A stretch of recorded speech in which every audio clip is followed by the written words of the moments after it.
Imaginez une seconde. Juste une seconde. Vous levez les yeux vers le ciel, la nuit. C'est calme, c'est sombre, c'est poétique. Et là, soudain, vous réalisez que ce n'est pas juste un vide infini parsemé d'étoiles. C'est une banque gigantesque dont le coffre-fort est grand ouvert et qui n'attend que nous pour être pillé. Bienvenue dans l'ère du space mining. Je suis Sarah. Et je suis Thomas. Et franchement, Sarah, piller, c'est un mot un peu fort, non? Moi, je dirais plutôt récolter, ou même sauver l'économie mondiale. Parce qu'aujourd'hui, on ne va pas parler de science-fiction, on va parler de gros sous, de très très gros sous. On se demande qui sera le premier être humain à devenir trillionnaire. Et la réponse, elle ne se trouve probablement pas dans la Silicon Valley, mais quelque part entre Mars et Jupiter. Tu fais référence à notre cher ami Psyché 16, j'imagine. Ah, Psyché 16, mon astéroïde préféré. Écoute, pour que les auditeurs comprennent bien l'échelle du truc, c'est un caillou, d'accord? Un gros caillou de plus de 200 km de diamètre. Mais ce n'est pas de la roche, c'est du métal pur, du fer, du nickel et surtout de l'or et du platine. Et c'est là que les chiffres deviennent complètement absurdes. Vas-y, fais-nous rêver ou pleurer, ça dépend du point de vue. Alors accroche-toi, la NASA a estimé la valeur des ressources contenues dans ce seul astéroïde, juste un seul. On parle de 10 000 quadrillions de dollars. Oh, 10 000 quadrillions. Je ne sais même pas combien de zéros ça fait. C'est simple, c'est plus d'argent que toute l'économie mondiale actuelle.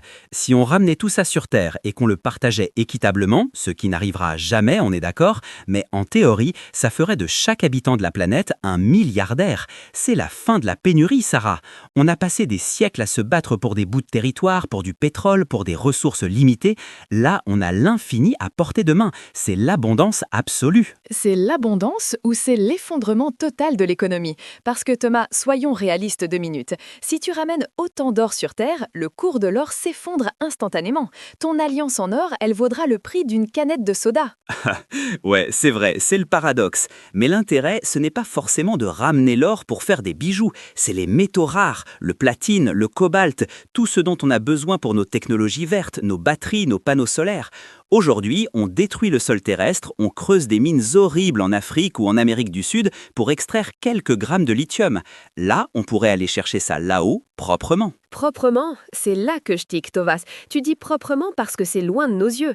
Mais moi, ce que je vois, c'est la même logique prédatrice qu'on a appliquée à la Terre depuis la révolution industrielle. On a épuisé les forêts, on a vidé les océans, et maintenant qu'on est au pied du mur, on se dit « Tiens, allons saccager le système solaire ». Mais Sarah, c'est un caillou mort. Il n'y a pas d'écosystème sur Psyché 16. Il n'y a pas de petites fleurs à protéger, pas de bébés phoques. C'est du métal inerte flottant dans le vide. C'est l'exploitation minière la plus éthique qui soit, non ? Pour l'instant. Mais regarde ce qui se passe avec l'orbite basse. On a déjà créé une décharge à ciel ouvert avec nos débris spatiaux. Le syndrome de Kessler, ça te parle? Si on commence à envoyer des armadas de drones miniers à forer la Lune, à exploser des astéroïdes, on va créer un nuage de poussière et de débris qui pourrait nous enfermer sur Terre pour des siècles. On parle d'écologie spatiale, là. Est-ce qu'on a le droit moral de transformer la Lune en zone industrielle? La Lune, c'est un autre dossier, c'est vrai. C'est le tremplin. L'hélium 3, l'eau glacée au pôle, c'est stratégique. Mais pour revenir à ton inquiétude poétique, je pense que c'est un luxe qu'on ne peut plus se permettre. On est 8 milliards, bientôt 10. Si on veut garder notre niveau de vie, nos smartphones, nos IRM, sans cuire la planète, il faut externaliser l'industrie lourde dans l'espace. Jeff Bezos le dit tout le temps. La Terre doit devenir une zone résidentielle et un parc naturel. L'industrie, on la met en orbite. Ah, Bezos, on y vient. Les milliardaires. Parce que c'est ça le vrai sujet, non?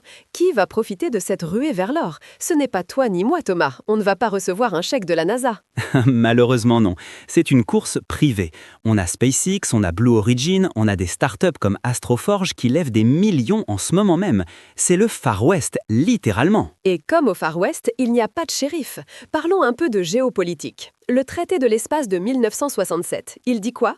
Il dit que l'espace appartient à tout le monde, qu'aucune nation ne peut s'approprier un corps céleste. Ouais, alors ça, c'est mignon, c'est les années 60, c'était la guerre froide, on se tenait la main pour la photo, mais la réalité a changé.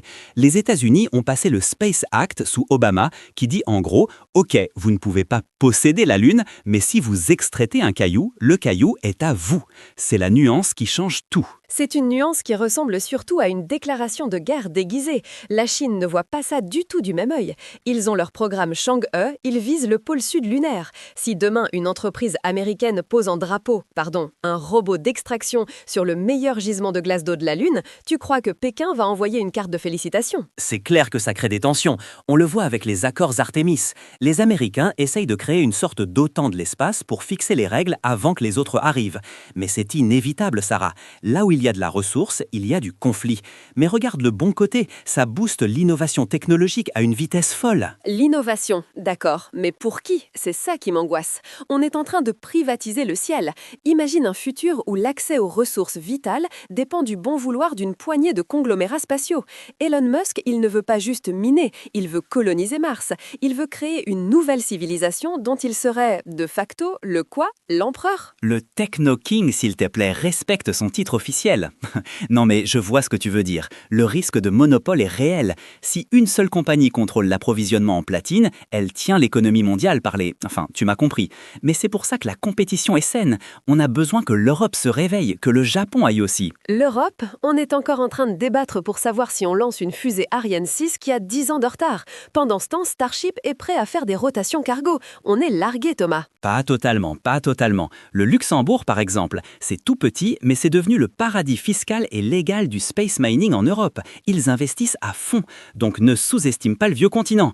Mais pour revenir à ta question de départ, trillionnaire, le premier trillionnaire. Oui, qui sera-t-il? Statistiquement, probablement Musk, ou peut-être un inconnu qui dirige une start-up d'IA minière autonome, parce que ce ne sont pas des humains qui vont creuser là-haut, Sarah, ce sont des robots, des essaims de robots autonomes qui vont grignoter les astéroïdes et nous renvoyer des lingots par catapulte électromagnétique. C'est fascinant, non? Fascinant ou terrifiant. Des essaims de robots qui grignotent le ciel. Tu as le don pour rendre les cauchemars dystopiques excitants, toi. C'est mon côté optimiste, mais avoue, si ça nous permet d'arrêter de détruire l'Amazonie, est-ce que ça ne vaut pas la peine de sacrifier quelques cailloux moches dans l'espace? C'est l'argument utilitariste ultime. Mais je ne peux pas m'empêcher de penser à l'héritage. On regarde la Lune depuis que l'humanité existe. Elle a inspiré des poètes, des amoureux, des marins. Si demain, quand on la regarde, on voit des lumières d'usines clignoter sur la face visible, on aura perdu quelque chose d'intangible. On aura vendu notre âme pour du platine. Ou alors, on verra ces lumières comme des phares, des signes que l'humanité a grandi, qu'elle a quitté son berceau pour explorer les étoiles. C'est une question de perspective. Peut-être. En tout cas, une chose est sûre, la ruée vers l'or a commencé, qu'on le veuille ou non. Les pelles et les pioches sont remplacées par des fusées et des lasers, mais la cupidité humaine, elle, reste une constante universelle. Et l'ingéniosité aussi, n'oubliez pas l'ingéniosité. On verra laquelle des deux gagnera.